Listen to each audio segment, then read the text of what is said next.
Okay, so I will probably start by saying I'm definitely no expert in dementia, but I suspect that's maybe why I might be a suitable person to give this talk, because the idea of rehabilitation and dementia is still a difficult concept for many people to get their head around. So as a neurophysio, I was just counting on my fingers this morning, so it's been 18 years working as a neurophysio with people with neurological conditions. I suppose I've got a fair bit of experience of working with people with degenerative neurological conditions, in particular MS and Parkinson's disease and motor neuron disease, among many others. But also my other role for the last 10 years at Flinders Uni has been as lecturer in a couple of topics. One of them has been stroke rehabilitation, so keeping abreast of where we're at in terms of research in stroke rehab, and also the realities of where we're at with delivering stroke rehabilitation. But also another topic which I teach, which is rehabilitation in degenerative neurological conditions.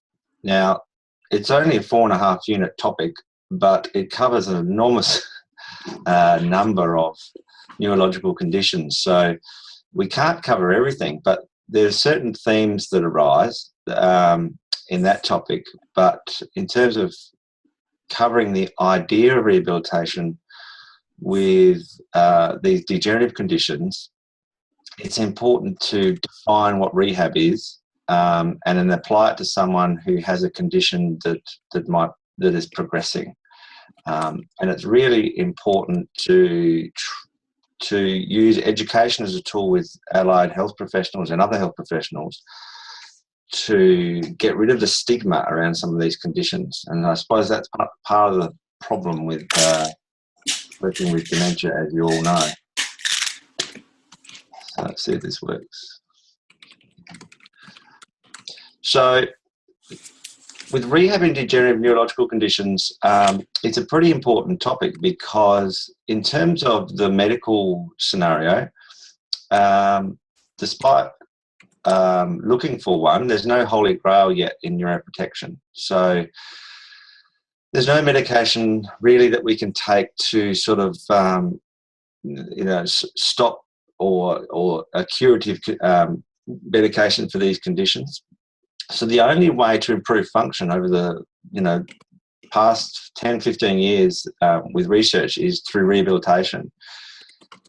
And rehabilitation is usually described in terms of either multidisciplinary rehabilitation or inpatient interdisciplinary rehabilitation, where people have access to a number of health professionals to try and work through their issues, to try and reach goals, and to try and function and be as independent as possible.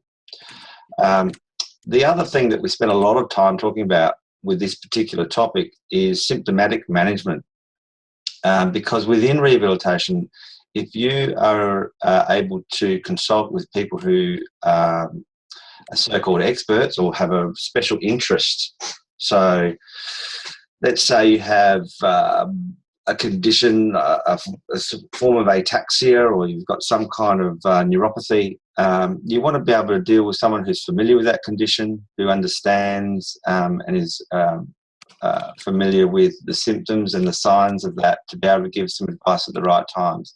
So it might be about bladder management, it might be about pain management, it might be about musculoskeletal issues that we might commonly see with those conditions. And that's certainly something we advocate for. So if you're a person with a condition, your presentation is going to be very, very different. So you'll never get two people with Parkinson's or two people with multiple sclerosis with the same. And it's the same with dementia. You're not going to have two people who are the same.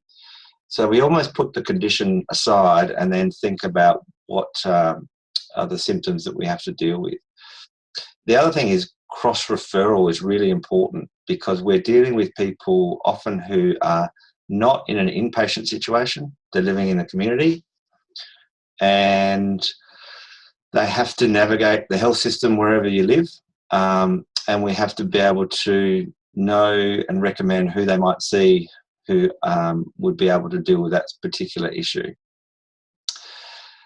The other thing we've been keeping track of, and part of why my area of research interest has been in multiple sclerosis rehab. And I remember when I started working at the MS Society here in South Australia back in 1998, there were 4 or 5 papers, research papers, supporting the idea of rehab with MS. And I used to use those 5 papers as currency to try and explain and legitimise the treatments that we're providing, and really build on a clear evidence-based practice. Now, having done a PhD in that particular area, it looks like there's probably about 4 or 5 papers every couple of days coming out. So research has come a long way in MS, and it's certainly improving our understanding of rehab. But I probably have to say this: just because we've got building evidence-based practice, it doesn't mean that we're actually going to be doing it. It still has to be cost-effective. It still has to fit your service model delivery, and we still have to provide the education so that it actually can actually happen. So research is not the only answer. If we're going to solve this issue of rehab, we're going to have to look beyond just spitting out evidence-based practice. Parkinson's disease is certainly building momentum in Parkinson's disease, with the idea of multi-D rehabilitation, and it's becoming clear that people with Parkinson's get lots of benefits from rehabilitation. But with both these conditions, it's pretty clear that the long-term outcomes with rehabilitation is unknown, and that's because realistically it's hard to do a rehab trial that lasts for more than 3 to 6 months. Collecting data beyond that point is pretty difficult. So there's still question marks where rehabilitation fits in as just a point in time process. But I'll go through that a little bit later. And the other thing is, in terms of motor neuron disease, it's really important, or I should say amyotrophic lateral sclerosis, or in the US, Lou Gehrig's disease. It's important that if you've got a condition that might progress more quickly, that we have a system in place where there are no delays, there's no issues with red tape, and you can access the right people at the right time very fast.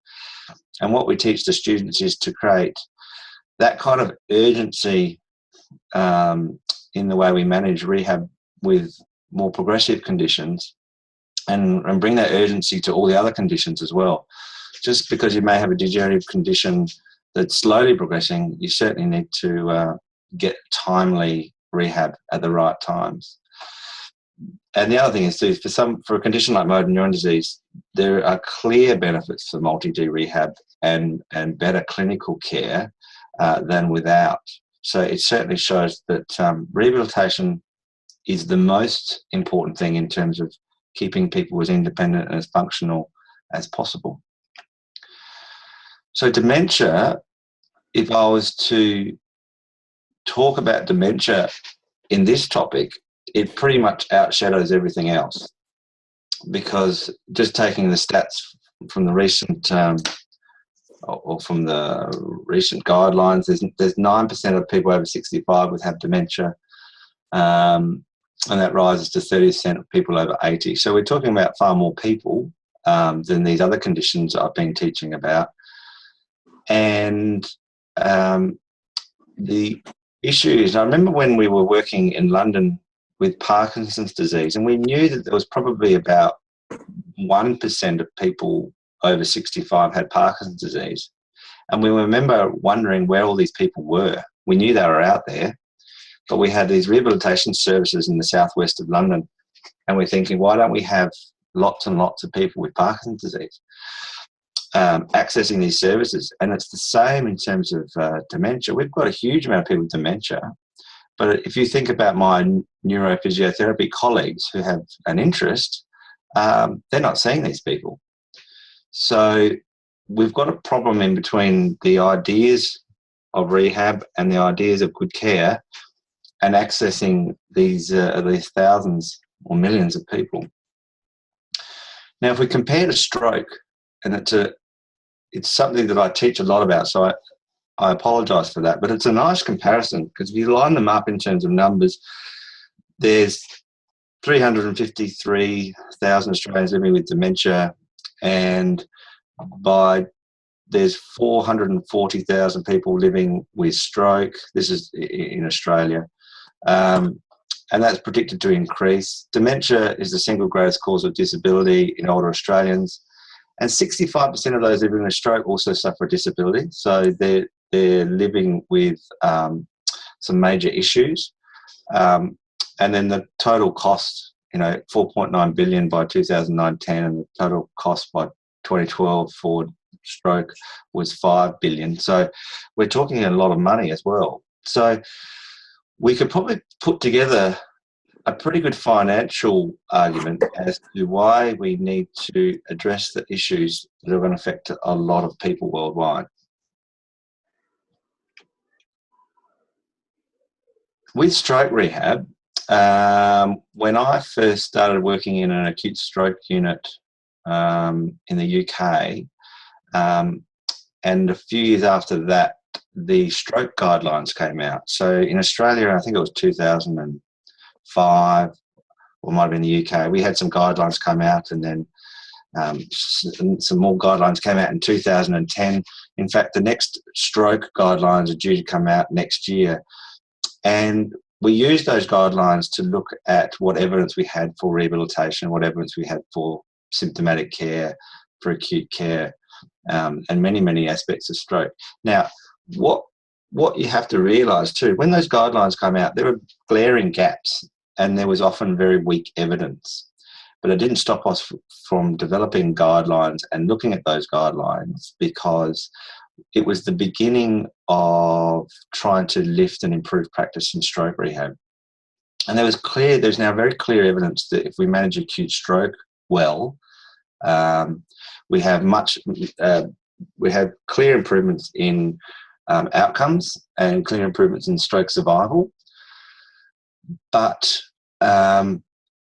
it's a nice example too. The evidence for acute stroke units is not one thing. So it's not going to be the medical care. It's not people accessing to get thrombolysis. It's clearly something to do with the entire multi-D team. So you only get the benefits of a stroke unit if you're in one geographical location in the hospital, you're treated by people who have a special interest in stroke, and all aspects of care are managed well in terms of controlling infections, reducing complications, early rehabilitation, and also the medical management. So that's a really good example of the fact that there's no winner. There's not medical, it's not nursing, it's not physiotherapy. It's the entire team that has to work together. There's also evidence for inpatient rehab with stroke, and there's a lot of talk now about how we have to increase our dose and to get a larger effect. But what's really interesting is there's hardly anything in terms of community rehabilitation. If you think about all these people who are surviving stroke and they are living with disability, accessing community rehabilitation is becoming increasingly difficult. And this slide just sort of shows you here some of the, so Robert Teasel's group from Canada put together randomised controlled trials looking at certain categories. And you can see, well, as a physiotherapist, I'm pretty pleased there's 256 randomised controlled trials looking at motor function. But what's disappointing from someone who works in the community and outpatient is that we don't research things a lot in terms of community rehab. So the long-term outcome, and rehabilitation is lifelong, and accessing people with expertise in these areas to be able to help and support people is a lifelong process, but we really don't understand how to do this. So this slide sort of explains what we're talking about. In stroke, you have these deficits, and you have this period of spontaneous recovery after a stroke if you survive, and that spontaneous recovery probably lasts to the 3-month point, around about, for most people. And so during that period of spontaneous recovery, you're also often accessing rehabilitation, or you're in hospital and you're seeing a number of health professionals to help you with your recovery. That might extend beyond that point, because then you might access subacute services, you may access day rehabilitation, and there may be some coordinated discharge plan, and then you can continue to get sometime rehabilitation support. So we know that in this period of rehabilitation there are some benefits.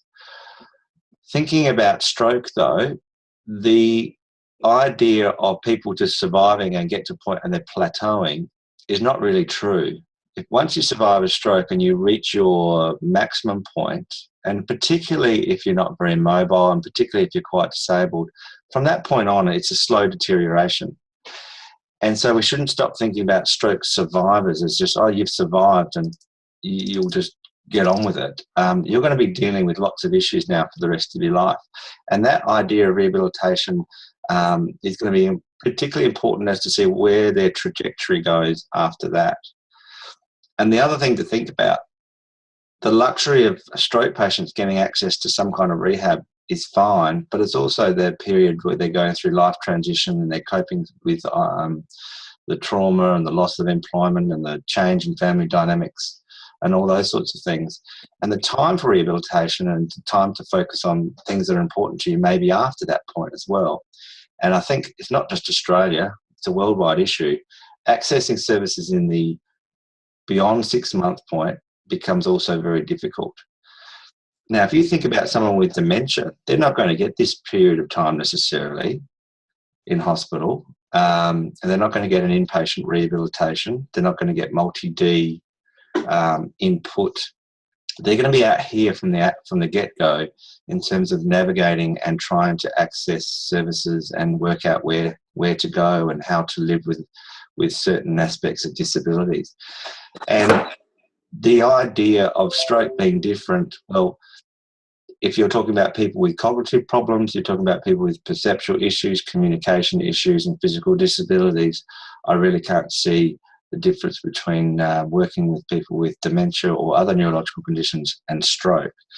So the argument doesn't stack up in terms of thinking about there's a difference in these conditions, because they're all going to be out here in the community anyway. I came across this paper too, which I thought was quite relevant.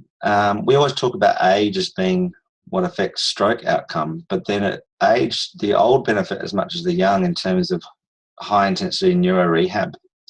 And this is a paper that's helping to overcome the stigma of age in stroke rehab. And it might help us to build an argument as to we need to stop thinking about age as any exclusion criteria to multi-D rehab as well. And another paper that came out very recently was this paper looking at outcomes 15 years after stroke. And it's a bit of a landmark paper because following up people for that long, and this was a study that came out of London, so I know it's a snapshot of one particular area, but it does give you an idea that once you survive a stroke and you've got certain aspects of disability, things are going to progress after that. And how those people progress over time becomes particularly important. So if you've got people here with moderate to severe disability over the 10 to 15 year mark post-stroke, and living with those disabilities, there's going to be lots of issues to deal with, lots of issues around quality of life and living and enjoying life and surviving.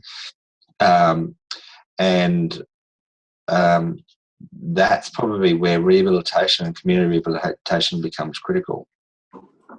So, yeah. So long-term issues are really, really important. There's some next to the... So the other paper, and this is another sort of standout paper by Studensky, also showed this whole idea of gait speed in older adults. And it was a friendly reminder, and it's a good one to show my physio colleagues as well, that if you're not mobilising very fast, you're dealing probably with a lot of comorbidity and a lot of issues and it's a predictor of how long you've got to survive. And the reason why I put that in is one of the things we really focus on is mobility and fitness to be more community ambulant, because that means that not only does your survival increase, that you're going to be able to do the things that are important to you, but also if we've got people who are not very mobile and they're able to walk around their house, they walk from the lounge room to the toilet to the kitchen, and they don't do a lot of mobility, if you're only walking that much, it's only going to deteriorate. And so we have to plan for the fact we've got someone here who's going to have some complications around mobility pretty quickly. The one we know focus most on with all of these conditions is falls. And falls in people with dementia, older people, people with MS, people with Parkinson's disease, people with any other neurological, they're all high risk of falls. And the management of falls risk is actually similar with all those groups. So here, if you think about someone who has a gait speed of 0.7 and they're age 80, we're looking at a survival of just beyond 5 years. So it's a stark reality of we're dealing with people who have got many issues, and gait speed, simple gait speed, walking over 10 metres, is probably a very good screen to work out who needs further follow-up as to some kind of multi-D rehab. So the idea of rehabilitation in dementia fits well, and does it happen? And I ask the students, I present them with a number of issues with people with dementia, and thanks to Kate, over the last 2 years, we've posed the question to them, why don't we have rehabilitation for dementia? We're talking about rehab with Parkinson's, and we're talking about motor neuron disease, and we're talking about multiple sclerosis.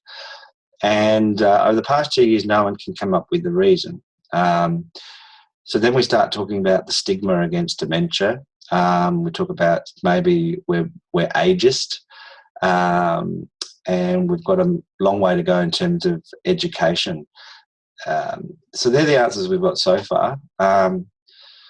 The other thing is, if you then want to look at the literature around dementia, I remember the first thing I found when I started looking at this was those who have falls and fractures. And people with dementia who have falls and fractures benefit from rehab the same as people without dementia. And so it's a clear indication that dementia should not exclude your access and your reasons for rehabilitation. And if you think of people's physical improvements with rehab and the degree of independence and the degree of care and their needs afterwards, then rehab becomes is just as important anyway. What is interesting is probably the only people I know with dementia who have had any kind of intensive rehab here in Australia are those that have actually had a fractured hip. So it's a bit sad. It's the only way we can access some kind of inpatient rehab for these people. I'm not suggesting we set people up to go and fracture their hip, but it has been discussed on occasions. But I have one gentleman who had a cracked pelvis, fractured pelvis, and he's accessed more rehabilitation, and he's got a young onset dementia. He's actually more rehab than anyone I've ever known, and that's got more to do with funding arrangements anyway. Who's going to refer people is the question. So who is, as allied health professionals or otherwise, who's in touch with people with dementia to identify their needs, and are they going to be the referrers? When is the right time to refer? So are there periods of time where it's critical? Is it when people hit the road, hit the wall, and so are they at a point where they can't cope? Is it when their primary carers, we know the strain that they're under, when their health deteriorates, or does it need to be way before then? And obviously a lot of us know some of the ideas of healthy living, exercise, early and even before diagnosis of dementia is really, really important. So it's probably a matter of getting people as soon as possible and accessing a rehabilitation style consultation as early as we can. So the example might be, I might see someone newly diagnosed with a condition like multiple sclerosis, and they might be 30 years old, and they might be physically really quite good, and they don't have many issues. But that one consult gives me an opportunity to talk to them about exercise, about fatigue, and deal with anything that's an individual issue to them.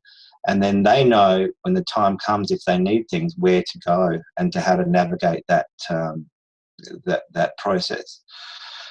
A long-term strategy is going to be really important as well. So if we're going to set up a service delivery to help with rehabilitation for dementia, it's going to have to be a revolving door service, because you're not going to come in for a stint of rehab or a 6 or an 8 week program and then get discharged and not expect to come back, because there's going to be other issues to deal with. And the idea of prescribed disengagement is probably one of the biggest issues. We've got some well-meaning and sometimes not well-meaning, but we've got well-meaning medical colleagues, probably with an idea of their leading role as a team leader in what's still an old-fashioned medical model. But if they're not aware of the ideas of rehabilitation and the services around this, they're not going to be referring either. So it's a big cultural issue, and I know it's not just Australia. So we probably have to think about where we've come with some of these other conditions as to how we approach selling rehabilitation for dementia. Exercise as an important part of rehab, and I know I'm biased as a physio, but if we look at the recent review by some people from our department at Flinders University, who Kate Labour has written this paper about interventions to delay functional decline in people with dementia. And you can see that sort of, if we look at all the interventions here, exercise is a bit of a standout here. Now, when you have dementia and people start talking about exercise, they talk in general terms. So they'll often say, I recommend you get some exercise. And it's sort of, that's about it. It doesn't really have any more specifics. And what's important to know, that the research would say exercise is important. It improves your mood. It has health outcomes for everybody who exercises. It can improve cognition. So that means that exercise does more than just physical things. It's going to have some kind of vascular change and maybe neuroprotective or even neuroplastic effects on the brain, which could be really, really important. So this has been talked about a lot with dementia. It's been talked about a lot with Parkinson's disease as to our role in using aerobic exercise in combination with other cognitive or cognitive physical strategies to improve people with these conditions. And it's certainly what's happening in Parkinson's should be replicated with people with dementia, because they're the same issues. I can't see any difference there. So we could probably really plug this idea of exercise more specifically. One of the ideas that I'm really keen on is, and some of our master students are researching this idea of doing an aerobic exercise bout. We're not talking high intensity stuff. We're talking moderate to mild to moderate intensive exercise. But the idea is that exercise can probably do things like improve your brain-derived neurotrophic factor, and it gets things all fired up and primed within the brain. To then, if you're doing some kind of cognitive strategy, or you're doing some motor skill acquisition training, or you're engaged in something that's, important part of your individual rehab, that it might be a lot more effective if done after a bout of exercise. And then we can sort of measure some of those neuroscientific measures, but also the response to rehab, to see if we can improve our rehabilitation outcomes even further. And this concept is actually fairly simple.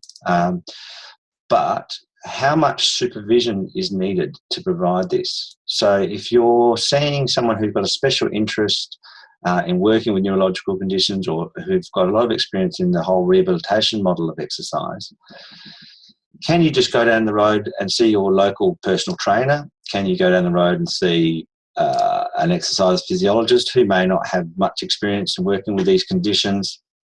Can you just try and do this by Googling it yourself?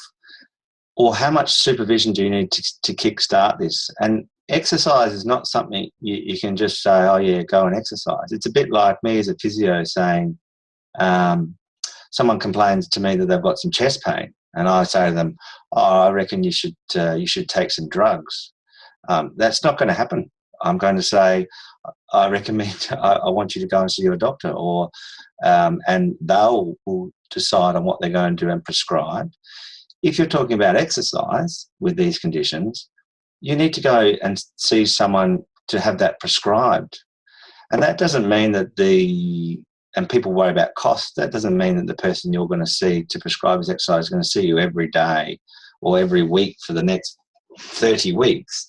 It might need to see them 2 or 3 times to get it kick-started, and then you can go on your way with self-management.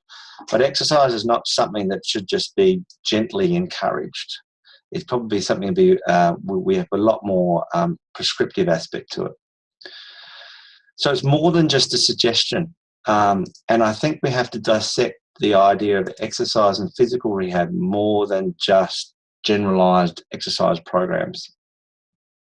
So to give you an example, if I was to work with a group of people with dementia, I know that there are some common themes that I'll be dealing with. There might be looking at strength and balance. We know falls risk is big, and we know that strength and conditioning is an important part of that process as well.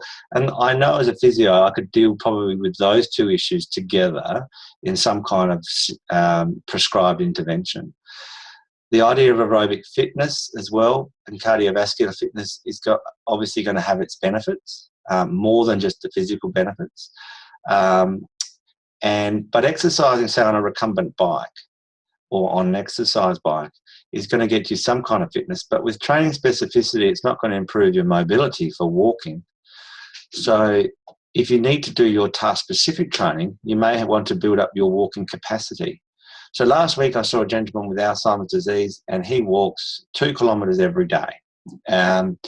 He has some cognitive difficulties, but it doesn't interfere with his regime of walking. So he's got a good level of fitness.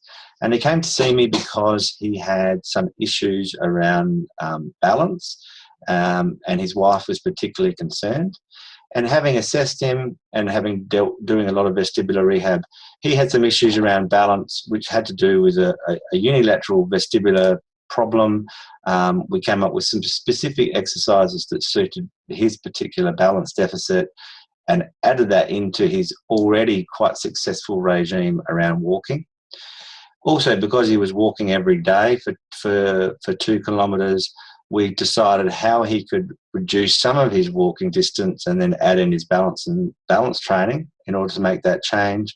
And some of his other walks in the week, we talked about progressively increasing that to keep his to make it a more progressive aerobic fitness program.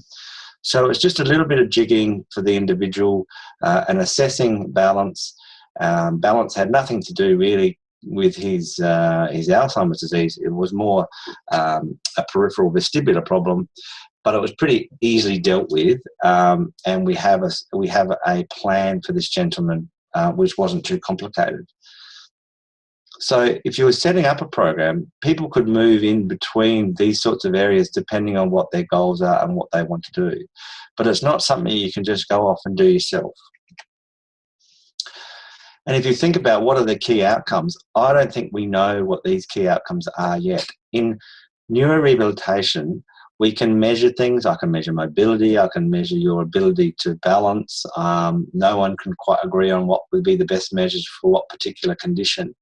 So probably first and foremost, we'll need to ask people with dementia what's important to them. And in research, we're going to have to be clever about figuring out how can we actually measure that. Is it just attaining goals? But the biggest problem is when we teach goal setting, even with experienced clinicians, we get a bit of eye rolling because everyone thinks they're pretty good at goal setting, where the reality is we're not. goal setting is still very much dictated by the service deliveries we work under and our own biases. And the idea of real person-centered goal setting becomes a challenge. So I think we have to be better at it, and it's probably having some mature discussions around how to set goals with people with dementia. Quality of life is bandied around, but that becomes absolutely critical.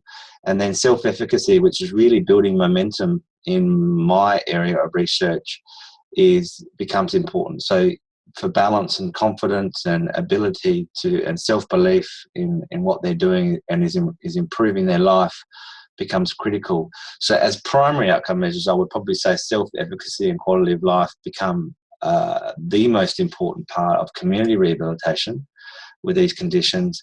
And then what are the key outcomes really becomes an individual aspect. And I like this quote from a paper around goal setting and things that was done with stroke, but it says, I'm not fighting for my life, I'm just fighting for my lifestyle. In other words, what makes me, me.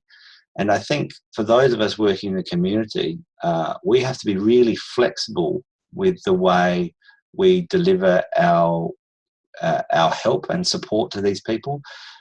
Someone can walk in the door at my practice, and the plan I had written down, what we're going to do, could go out the window depending on what's going on. It could be a musculoskeletal injury, they could have another issue, another medical condition.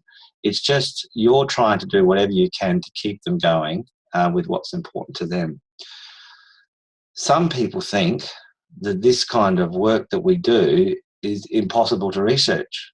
And that may be the case, but it certainly points towards the idea that we probably have to be clever in the way that we have to rethink the way we do some of this research.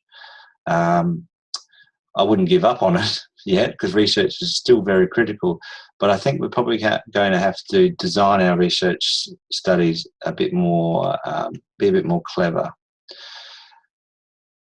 I'll give you an example here of a paper that came up back in 2003, but it was a paper that generated a lot of discussion at the time.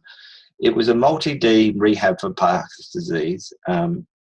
Derek Wade was the primary author, and they did a randomized control study, and they attended once a week for 6 weeks, and we found the usual thing where usually people get good physical improvements and improvements in mobility. But there was a steady decline in function at 6 months review in all groups. Now, in a progressive neurological condition, that wasn't to be unexpected. But those receiving rehab had worse general and mental health, and the carers had a trend to more strain. Now, this is obviously what we wanted. We didn't want a randomised control to come out and say rehab makes people worse, but this was what happened with this paper. And it generated a lot of discussion as to why. Now, there's a few reasons why. It might have been the outcome measures they use, it might have been the follow-up, it might have been the dosage. But the other thing too is you can't just put up a sign and say multi-D rehab and run a rehab program if you've got people there who are not necessarily got an expertise or interest in that area. And I'm not saying that that's the case in this paper, but it raises questions about the difference between one rehab centre and another rehab centre, in another area of your country or down the road. It depends on how it's run. And one of the things they wondered with this program was the education program. So if you have an educational program and you're providing education to people and education is not relevant, it's not relevant to you or your goals. So if I'm a person with Parkinson's disease and I'm sitting in an education and they're talking about depression, because we know depression can be common, and they're talking about coping and it's not relevant to me, I can imagine that my mood would start to go down pretty quickly. And if your mood's down, I'm going to probably fill out those questionnaires with worse outcomes, or I'm going to be incredibly frustrated that I'm in a program here that's just a bit generic and not centered around me. And this can be what can happen when we set up programs without the person and the person's journey through the rehab service delivery, not being front and centre. So the discussion around this came about, if you're going to set up a rehab program, you really have to think about the patient's journey through that program, and are we tailor-making it to each individual? You can still come up with headings, and we can still access multi-D, and you can still, but everyone's rehab is going to look completely different, and do we cater to people and all those needs?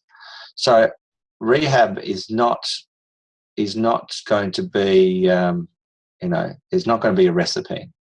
And the other thing too is funding is such that we often have to have multi-D rehab. But the reality is we may have some people that their primary issue is really to see the speech therapist. And that becomes the main issue. They may not have goals to be super fit and do all the thing with a physiotherapist. And if that's what's important to them, that's what's important to them. So then we don't really have things in place, well, not here in Australia, to bias certain disciplines, depending on what that patient's need is. So they may really need to spend more time with the exercise physiologist more than anybody else, rather than just all about physio or all about occupational therapy. And I don't know how well we manage that. One thing's for sure, it's really easy to increase carer burden. So the idea is, we provide people with support and education. Now, going through a rehab service and being left with 20 pamphlets of services that you can access for things like, support groups, and you need this for your continence scheme, and this is how you access equipment, and this. So suddenly you're left with a whole degree of things you have to try and work through. Gone are the days where you're just told what to do by your doctor, or you're told what to do by your therapist, and you just got to do it. Now we live in the age of choice, and people are told you can access this and you can access that, and quickly the burden builds up on the carers, and we have to be conscious of this. The way we discuss it at Flinders Uni is we talk a lot about keeping it person-centred, so we don't want to be all about carers with people with dementia, but might be more about the fact that we probably have to look at the entire team. So if someone has a neurological condition and we're dealing with their rehab, we're dealing with, we might be dealing with a couple, or we might be dealing with 2 or 3 people, because the health outcomes for both of them become really important. We know in stroke rehab, outcomes for people really depends on what care support they have, and I think that's going to be the same with any condition. So that's all I'm going to say on carers for the moment. The other question that's debating is enriched environment. What is an enriched environment? And in rehabilitation, how can we enrich our rehab? Because if you look at mice, we understand this. So with mice, an enriched environment for mice is pretty clear. We give them lots of sawdust. We give them a running wheel. We feed them. We give them things to play with and interact with. So we've got an enriched environment and we have lots of toilet paper.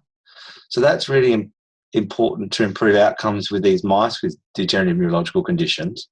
Translating to humans is a bit more difficult. I think, I've got a couple of kids myself. We know what an enriched environment is for children. We know what kind of playgrounds they like, what movies they like, what food they like to eat. We can supply them with absolute children's paradise when we go on holidays or on cruise ships, things like that. It's an absolute dream. What's an enriched environment for adults? I know what my enriched environment would be: live sport, and I would have drinks on tap, and I would have friends around, and I'd have access to the internet, and I'd be able to access to information, and I'd be able to exercise and engage in sport. All those things are important, but it's going to be different for different people. And what about people with neurological conditions? What's the enriched living? So this is where I go a little bit silly. Is it toilet paper? And if you get adults with a lot of toilet paper, they can have a lot of fun, but I'm not sure that that's what enriched living is. And apparently sawdust is something as well. In Japan, fermented sawdust is a treatment. So if that's something you're interested in, that's a possibility. And obviously exercise is really important. So I know I'm getting a little bit silly now, but it's important for us to consider what's enriched environment for our patients. Now, I don't know of much literature, and that's certainly not my area of expertise, about what an enriched environment is for humans. And what does that involve? It's obviously going to be multifactorial. It's obviously has to make us feel happy, make us feel loved, make us feel like we're engaged in things that's important. And I'm not entirely sure we've got great outcome measures for that as well. But if you're involved in service delivery for people with dementia, I think this is probably the most important question that we have to ask. And then if we set that up in our programs to make them as enriched as we can, and then we measure that, then maybe the best research is just to audit or evaluate really novel, innovative service delivery ways of delivering service delivery for people with dementia. So the solution, I don't have the solution, but I wonder whether evidence-based and accumulating research around rehab may not be the entire answer. Education and awareness is important. So we'll continue to push that. At Flinders Uni, we've got a new topic, rehab in dementia, starting up. I've got my condition of rehab with degenerative neurological conditions to complement that. So that means we've got physios, OTs, doctors, nurses, speech pathologists, exercise physiologists here in Australia upskilling in these conditions and the idea of rehab for these conditions. I know with there was I think it was one of these education sessions around words about words. We may have to rebrand the word dementia. I know the last few people that I've been seeing with issues around dementia have been coming back and saying, "Oh, the doctor says it didn't say dementia. It says I've got cognitive impairment." And we know that some of the mild cognitive impairment and cognitive impairment terminology is building. Maybe we're going to have to just use different words in order to access and to deliver rehabilitation, because dementia is probably making it hard to move on because of the stigmas around that. We've got guidelines, and adhering to guidelines would help. I think it's important. As clinicians, we always rip guidelines apart. We really do get stuck in because we're dealing with people with conditions, and then we have these guidelines that seem overly basic. But I think you have to start somewhere, and the guidelines can only get more explicit and better as the years build on. But I'm not sure at the moment there'll be enough. Research is difficult. Research and rehab is an emerging science, and it's not a perfect science. And we probably have to be a bit more innovative in how we research some of these real life programs. And for these conditions, we probably have to research things that are at least 8, 12-week interventions with follow-ups. It's not just 3 months, 6 months, 12 months. Because if I've got a period of time where I've been engaged in rehab with someone, say, with dementia, I'd like to know the long-term trajectory and what influence that had to help that family over the longer course of time. And then the funding challenges is we don't really have any funding structures here in Australia that I know of around rehabilitation. We've moved away from the term rehab to other things like restorative care and long-term care and lifestyle and well-being. And look, it's all rehabilitation. And I think I wouldn't get rid of the term rehab because it's the only way to describe what we're trying to do. And it's a far more proactive term, I would say, in Australia. And we know that rehab's not curative, but we know rehab is something about maximising, outcomes for people. But I think we have to think about how we can market some of these things and show the cost benefits of a rehabilitation, community rehabilitation structure for people with dementia. The guidelines for dementia in Australia were developed by some people from our department at Flinders, in fact, and they came out Was it the end of last year? I think it was the end of last year. And having a look at the recommendations, I just wanted to just point out a bit of language here in terms of the idea of rehab. So in yellow, I've highlighted here some things. So first of all, they talk about symptoms of dementia should be investigated. They're not a normal part of aging. Health professionals should talk to people with dementia and their carers about symptoms. So pretty generalised. Written information such as brochures should be provided, and I've just explained that handing people 15 brochures is probably not the way to go. It is quite a stressful thing to give someone who's already under strain. I think a little bit more direction would be nice. Steps should be taken to prevent, recognise and manage common behavioural psychological symptoms of dementia, about depression, agitation, and we know all these things are really challenging. But I want to highlight a few things here. Doctors, nurses, allied health and care workers should receive training in dementia care. They should be trained how to communicate clearly with the person with dementia, their carers and family to provide person-centred care. Now, training is really important, and I wonder what should that training involve? And that should be dissected and researched further, because you could have training strategies that vary considerably. Providing person-centred care, 4 words there, which is really rehabilitation, and that needs to be dissected a little bit further as well, because I can understand the reluctance about using the word rehab, but providing person-centred care is a skill, and it's an important process. And there are people who already exist who provide person-centred care and really good at it, but I'm not sure that people with dementia are being pointed towards those people. The person with dementia should be encouraged to exercise, eat well, keep doing as much themselves as possible, and stay socially connected in their local community. That's like about 50 things there just mentioned in one sentence. And so what I said earlier is I don't think encouraged to exercise and encouraged to eat well is something that should just happen. Like, I encourage you to brush your teeth, or I encourage you to go and see your doctor because you've got a horrible chest infection. You should go and see your doctor because you've got chest pains. You should go and see your doctor because you've got swelling in the ankles, which is unexplained that we're not sure of. But you should also access health professionals who deal with exercise, who deal with eating and nutrition, and how do those things work together in sync. That is community rehabilitation, and you should be directed towards some form of supervised care in that. And it doesn't have to be a lot, but if you see the right people at the right time, that makes a big difference.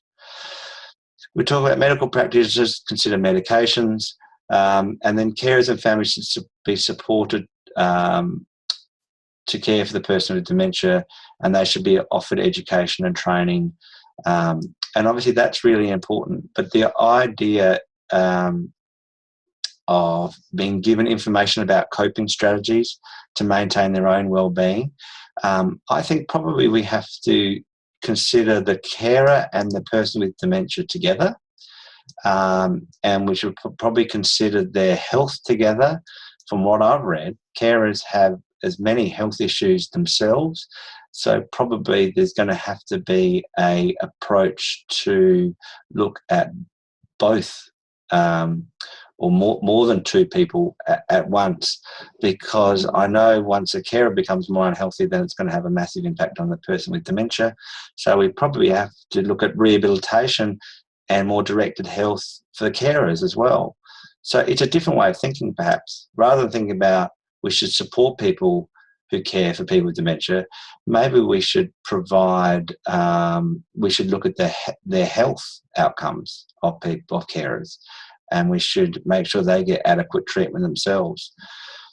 The idea of respite may need rebranding is the idea of, because Australia is probably not alone. Nobody really likes to take respite. Respite is something that there's a lot of feelings of guilt around. Leaving your loved one at a place where they have some care can be very distressing. But it also might be the ideal time to do rehabilitation. So if you were to have some respite, but at the same time you're getting rehabilitation for the person with dementia, that could be a very good thing to do. In fact, rehabilitation is often a very good form of respite. We just don't call it respite.